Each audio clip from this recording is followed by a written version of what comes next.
We dismiss history at our peril. Liberty Nation Radio with Mark Angelides. Andrew back on Liberty Nation Radio. I'm still Mark Angelides, and we're still talking with Andrew Moran about all the economics, the tariffs, the taxes, and everything in between of the U.S. economy. Now, Andrew, afuera, we talked briefly about Donald Trump saying he doesn't care, or words to that effect, about what's happening because he's got one term left. Well, he's got 3.5 years left. And in those 3.5 years, this is his time to build his legacy. And I have a quote here for you. Now, I'm not going to read the expletives as such, but this was from an anonymous source. Somebody with, I'll be very clear, they said, it's an official with knowledge of Trump's thinking, which told DC's most prominent newspaper. And I quote, "He's at the peak of just not giving an F anymore. Bad news stories, doesn't give a.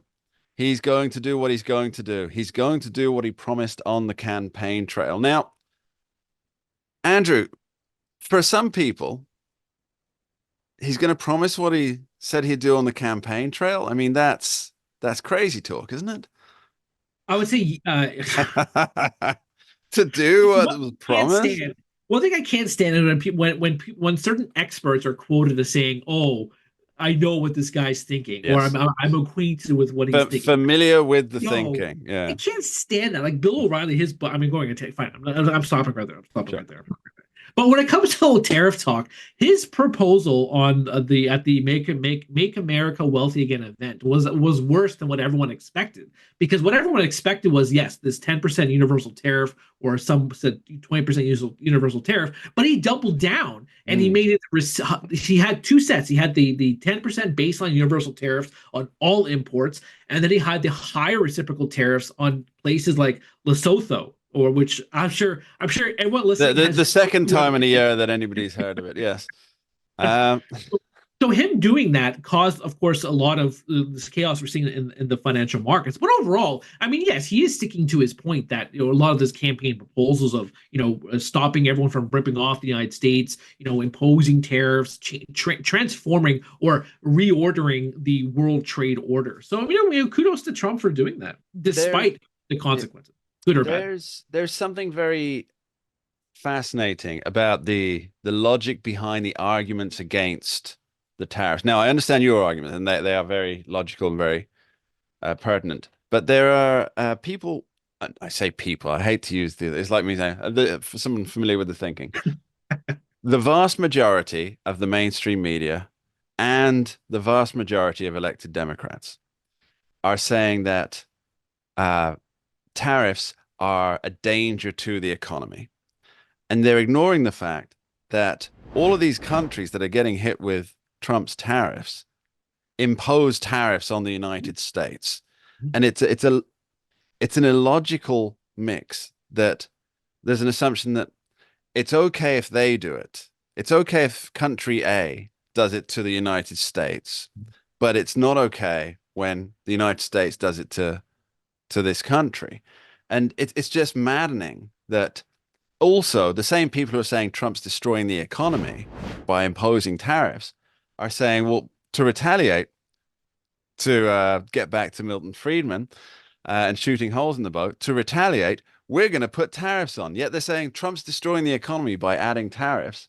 And so to fix that, we're going to add more tariffs. Why is there a logical disconnect, do you think? I think it's exactly what you said. I made the same point in a recent article on LibertyNation.com.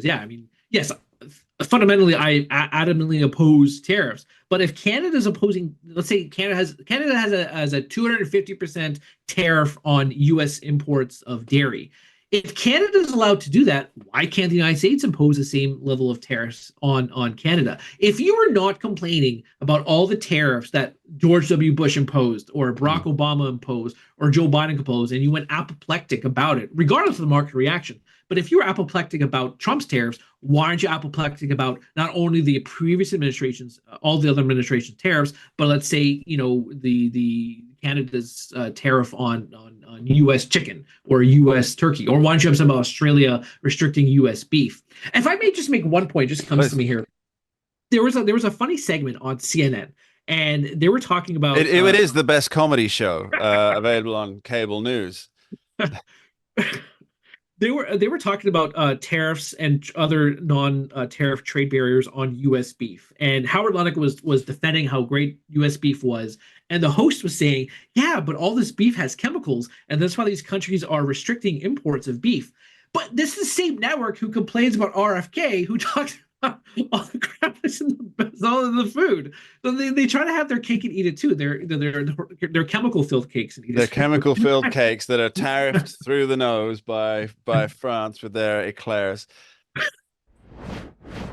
So, Andrew, just to wrap this up, Jim Cramer says that there's another Black Monday coming. What's the answer? Yeah, I saw the same thing too. I mean, it looks like everyone's just pricing everything in for now and getting it out of the way because the markets are always forward-looking. So it's hard to prognosticate, but I don't think so. I don't think it's gonna be a Black Monday event. Well, nobody ever lost money by betting against Mr. Cramer. Andrew Moran, thanks ever so much for joining us. I really appreciate time. Thank you for having me. And that's all we have time for on this week's edition of Liberty Nation Radio, heard coast to coast on the Radio America Network. I've been your host, Mark Angelides. I'd like to thank our guest today, Andrew Moran, Liberty Nation's economics guru, and of course, extend my thanks to you, the listeners, for tuning in each and every week. We do appreciate you. Please remember, Liberty Nation does not endorse candidates, campaigns, or legislation, and this presentation is no endorsement. We dismiss history at our peril. Liberty Nation Radio with Mark Angelides.